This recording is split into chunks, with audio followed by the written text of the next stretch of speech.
A man arrested in Richmond after being accused of kidnapping a woman at knife point will return to Alabama.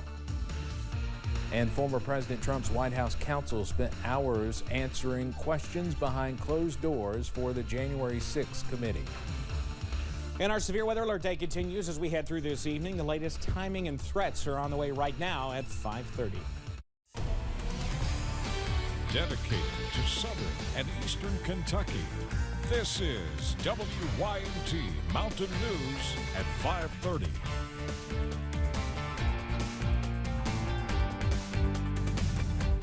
Good evening, I'm Steve Hensley. Yet another line of storms moved through the region this afternoon, but unlike the last few days, none of them have been considered severe. Is the threat now over?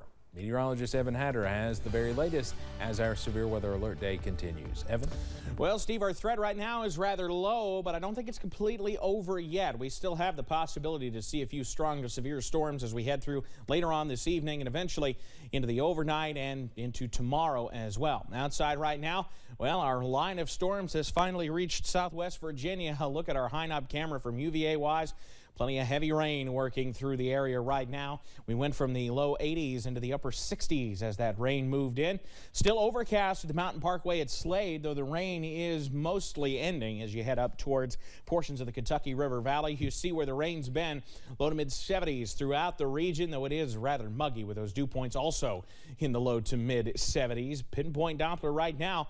Those storms are packing a punch as they leave the viewing area. We see a few downpours as we head down 25W and 75 as you cross into Tennessee near Jellicoe Mountain. Some moderate rain near Somerset at the moment. Further on to the east, some pretty hefty thunderstorms moving through Lee County, Virginia, and now pushing out of Wise County, Dickinson County, and Buchanan County, but even more heavy storms across portions of West Virginia. That level 2 slight risk still does exist as we head through the nighttime hours, so we'll continue to keep an eye on things as we head through tonight. And you see, look out to the west, more storms developing back near the Bowling Green area, so we're not quite done yet. I'll have the details and what this means for the weekend forecast coming up in just a few minutes. Steve? Evan, thank you. An Alabama man accused of abducting a 75-year-old woman and was later caught in Kentucky will be sent back to Alabama. Tony White waived extradition during a court appearance today. White is being held in Madison County after he was arrested earlier this week near the new Buc-ee's in Richmond. Samantha Valentino has more on the case. Tony White is accused of kidnapping 75-year-old Betty Cobb at knife point in Alabama. I don't think she ever knew that person was following her. Police say White targeted and followed Cobb, then attacked her while she was unloading groceries. They say he forced her into the trunk of his car and took her to his home, where he taped her inside of his closet. Cobb was located 6 hours after being reported missing. White was arrested on I-75 near the Buc-ee's exit in Richmond on Tuesday. He made his first court appearance Friday in Madison County. White waived extradition and will soon return to Alabama. Sheriff Wade says he believes White is a serial criminal and that Betty Cobb isn't his first or only victim. He worked at places taking care of elderly and other people, and so I think there's going to be other victims. Authorities are now investigating if White is a suspect in similar kidnappings. You know, the DNA process, we've pulled all the strings we can pull. We've sent stuff to the FBI and Quantico. We've got stuff going to our state lab. We've asked them to put it at the front of the line, but it still takes time. In Madison County, Samantha Valentino. A final memorial service will get underway shortly in Floyd County for K-9 Officer Drago. Drago served the Floyd County Sheriff's Office for several years. The K-9 and 3 officers died in a shootout last week in Allen. Drago's memorial will start tonight around 6 o'clock at the Mountain Arts Center. We will stream it live on WYMT.com and the WYMT Facebook page, and have much more on Drago coming up at 6, including some of the procession for Drago this afternoon.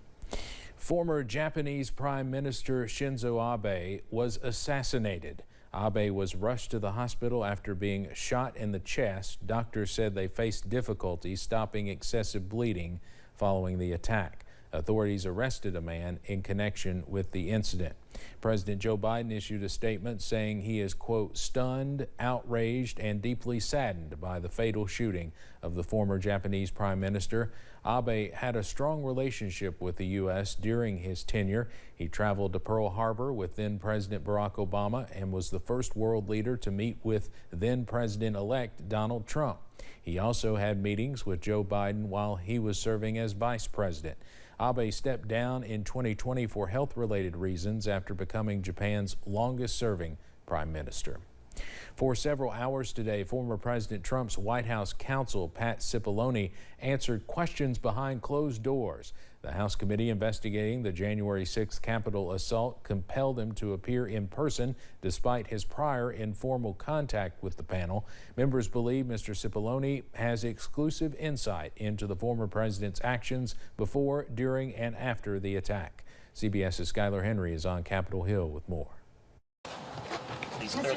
Former White House counsel Pat Cipollone testified privately before the House January 6th committee Friday. Mr. Cipollone was in the room.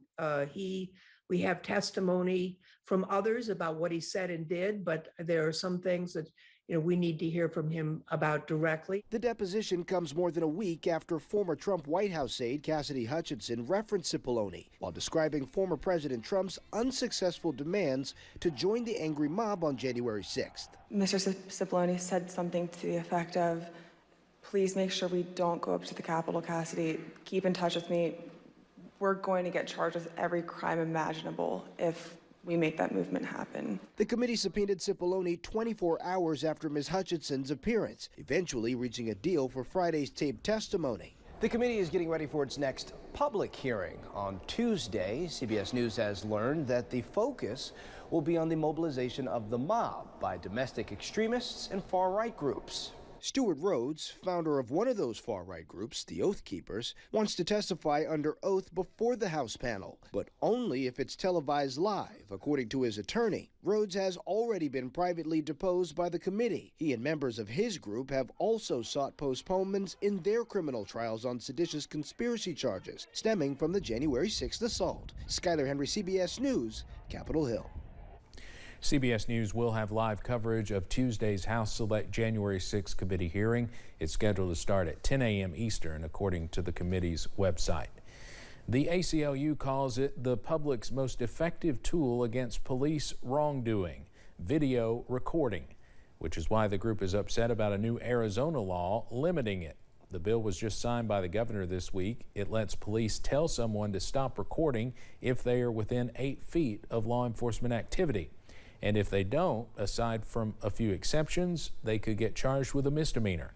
The Arizona chapter of the ACLU worries the law will make it harder to hold police officers accountable for misconduct.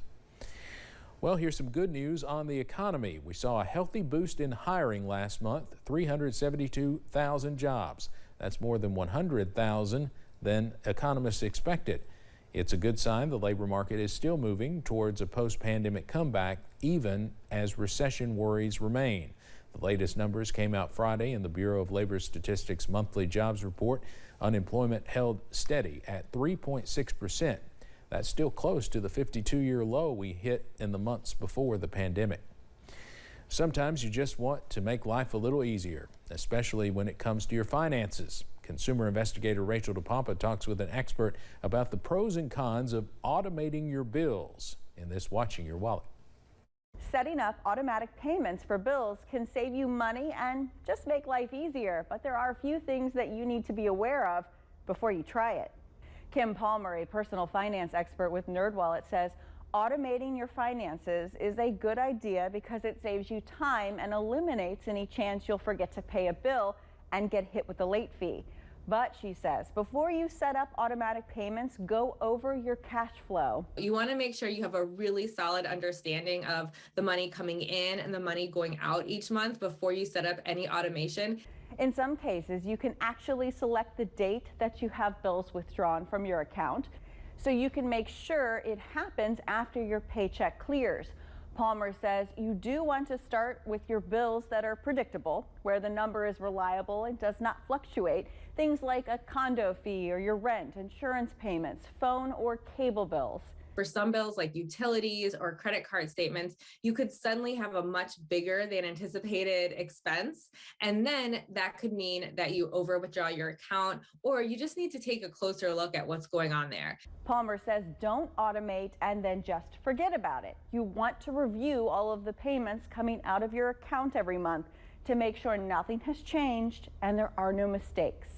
And some businesses even reward you for setting up automatic payments. Maybe your cell phone company will give you $5 or $10 off for setting up a payment like this. With this Watch in Your Wallet, I'm Rachel DePompa. Coming up on Mountain News at 5:30, Christmas came a few months early for some kids in Taylor County. The generosity of folks following the December tornadoes in western Kentucky continues to help the community today. And the possibility continues that we could finally calm things down as we head later into the weekend. Details on that are coming up next. WYMT News app offers alerts on breaking stories as they happen, customized to the categories you choose.